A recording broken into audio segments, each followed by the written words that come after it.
All right, what's up, everybody? Welcome back to the Dunk on AP podcast. Today we start in Unit 7, and we really are starting to roll through these units, and we're getting close to the end now. So, Unit 7 is going to take place after the Industrial Revolution is over. Imperialism is still raging, and the effects of it are really going to start to pick up now. So, 7.1 is about shifting power after 1900.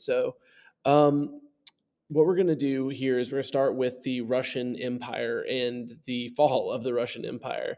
So the revolution for Russia, obviously, that's going to happen in 1917. But I want to back up just a little bit. So Tsar Nicholas is going to ascend to the throne in 1894. Remember that Russia lagged behind Western powers in the Industrial Revolution. So big, so spread out.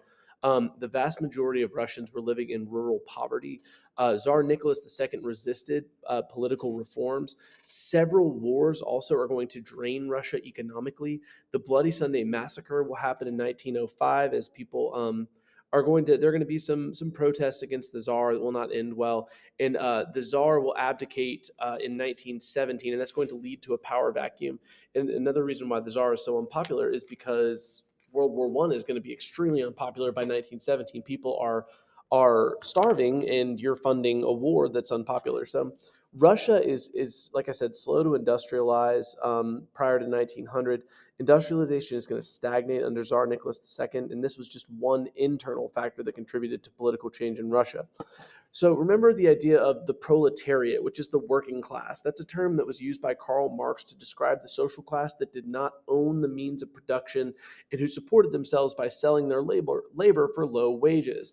And that is going to be what rises up in the midst of the abdication of Tsar Nicholas II. So a few of the failures of Tsar Nicholas II was weak and indecisive leadership. Bloody Sunday in 1905, the Russo-Japanese War, where Russia actually loses. You could argue a tie, but really kind of loses a war to Japan from 1904 to 1905. Also, his association with his kind of embarrassing association with the mystic Grigory Rasputin, who was constantly embarrassing the Tsar, but who the Tsar sort of thought was making his son better. His response to the 1905 Bloody Sunday, in the revolution, um, the involvement in World War One, his lack of military experience. And remember, this is the problem. Whenever you have kings and queens, you kind of are stuck with whoever genetically comes next, not necessarily who is the most qualified. So Bloody Sunday was a peaceful demonstration in January of 1905. They had a petition that demanded reforms like better working conditions, an end to the Russo-Japanese War, and the establishment of a representative democracy. Imperial forces opened fire on the protesters, and that sparked the 1905 revolution. That does not end successfully. Well, what's going to happen is there's the creation of the October Manifesto. What you get is the creation of the State Duma, which granted civil liberties, including freedom of speech, assembly, and association. There were legal reforms aiming to modernize Russia's legal system and reduce arbitrary rule. And it does quell unrest initially, but many of the major issues are never truly addressed. And that's going to lead to the Bolshevik Revolution in 1917. So that's really the big one. Vladimir Lenin and the Bolsheviks, they advocate for Marxism and a tightly organized party of revolutionaries. They sought the proletariat's direct power seizure and dictatorship for socialism to communism. Lenin's April theses rallied support for overthrowing the provisional government. So the Russian Civil War, there's going to be a fight between the Red Army, who represent the Bolsheviks, and the White Army, who includes the monarchists, nationalists, and foreign powers. Bolshevik victory in 1922 is going to lead to the formation of the Soviet Union, which is the world's first truly common state. So you're also in this time going to get the fall of the Qing dynasty. So the Qing dynasty was led by non-Chinese Manchurians. There were several rebellions that led to their weakening. They were overthrown by a revolution that was led by Sun Yat-sen in 1911, and that marks the end of the Qing dynasty. Sun Yat-sen becomes the first provisional president and leader of the Kuomintang.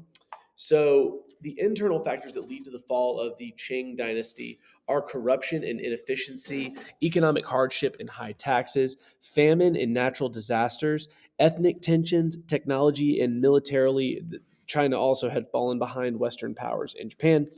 Some external factors that lead to the fall of the Qing dynasty were their defeat in the Opium Wars and the Sino-Japanese War, foreign control of trade, finance, and natural resources. Also, the success of other revolutions, such as the 1905 Russian Revolution. When these revolutions happen, they tend to be like a contagion that spreads to other places. So, the 1911 Revolution, Sun Yat sen briefly serves as president of the Republic of China. Yuan Shikai was sworn in a few months later as the second president of the ROC, and the capital was moved to Beijing. So, with the Ottoman Empire moving there now, you had European imperial ambitions. So, Britain seized control of Egypt and the Suez Canal in 1882. France began to have influence in Lebanon and Syria, and they established a protectorate over Tunisia in 1881. Russia supported Slavic and Orthodox Christian movements in the Balkans. So basically, you're having the Ottoman Empire just kind of slowly chipped away at. You got the Young Turk Revolution in 1908. This was a committee. There was a committee of union and progress. They aimed to end Sultan Abdul Hamid II's autocratic rule. They reinstated the Constitution of 1876, and they sought modernizations in education, the economy, and in the military. In the 1909 counter coup was unsuccessful and resulted in Abdul Hamid II being deposed. And remember, there had been aims at reform in the Ottoman Empire, notably the Tanzimat reforms, but they weren't ultra successful. So the Ottoman Empire was famously referred to as the sick man of Europe, and in World War I is only going to hasten its death. They had a ton of territorial losses in Europe and Africa, repeated military defeats, technological and industrial lag. You had European imperialism that was causing major issues in the Ottoman Empire, social friction between ethnic and religious groups, and a rise in nationalism. So when the Ottoman Empire joins World War I and the Central Powers through secret alliance with Germany, they wanted to recapture their lost territories. But they're going to suffer several key defeats. An Arab revolt was incited within the empire by the British, which severely weakened the Ottomans. In 1918, they signed the Armistice of Mudros, which allows the Allies to occupy key parts of the empire, including the capital, Istanbul. And so the Ottoman Empire is famously going to end. And what's going to happen is that Allied occupation post-World War I leads to the Treaty of Sèvres, which was a partition that created new nations. Mustafa Kemal Pasha led a Turkish nationalist movement. The Turkish War of Independence was fought in 1919 to 1922. Sultanate was abolished. Sultanate Mehmed fled, and the Treaty of Lausanne recognized Turkish sovereignty. The Republic of Turkey is established October 29th, 1923. And again, what you're getting there is just the Ottoman Empire essentially Humpty Dumpty that can't get put back together, and that's going to happen with all these empires eventually. But this is just the Ottoman Empire lasted a long time. It lasts after the Mongols, and it's going to be established not long after their rule, and then it's going to fall in the 1900s. So I mean, the Ottoman Empire is going to last really for a long time, and you have to see here that despite the fact that it does fall here, I mean, all empires do, and the Ottoman Empire is extremely important in the scheme of world history. So, the Mexican Revolution, which is kind of the big one. So uh, uh, Porfirio Diaz is going to be the president of Mexico from 1876 to 1910, and he's going to rule over a time called the Pax Porfiriana, which is a period of stability and growth in Mexico. Diaz encourages investment from the United States.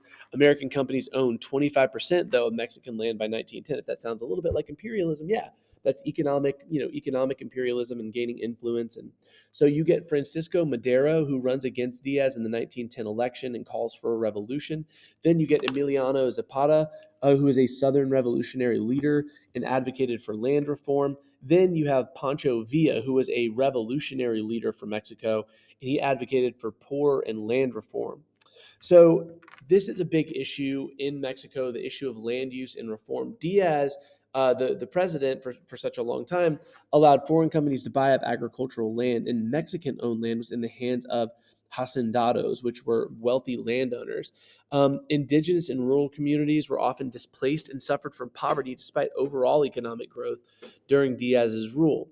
Madero's presidency from 1911 to 1913 was marked by attempts at moderate reforms and democratic governance. However, his failure to implement rapid social and land reforms alienated a lot of people, and his perceived weakness led to his overthrow and assassination in the coup d'etat by Victoriano Huerta. So U.S. Their reactions to the Mexican Revolution, you're going to see that they will be involved in sometimes direct and sometimes indirect ways, notably in their attempts to go down and get Pancho Villa, who would periodically come up to America and cause issues. So women in the Mexican Revolution. Soldaderas fought alongside men, and they carried out reconnaissance missions and led battalions. Women also played supporting roles to revolutionary armies, and they became symbols of the motherland. And then Dolores Jimenez y Muro and Hermila Galindo participated in drafting revolutionary laws and policies. So, some results of the Mexican Revolution. It was fought between 1910 and 1920. There were an estimated 2 million men killed. Venustiano Carranza became president after the 1917 adoption of a constitution. One key achievement was actually, though, land reform in Mexico. And a constitution addressed labor, education, indigenous rights, and some other social issues. So really, what you should take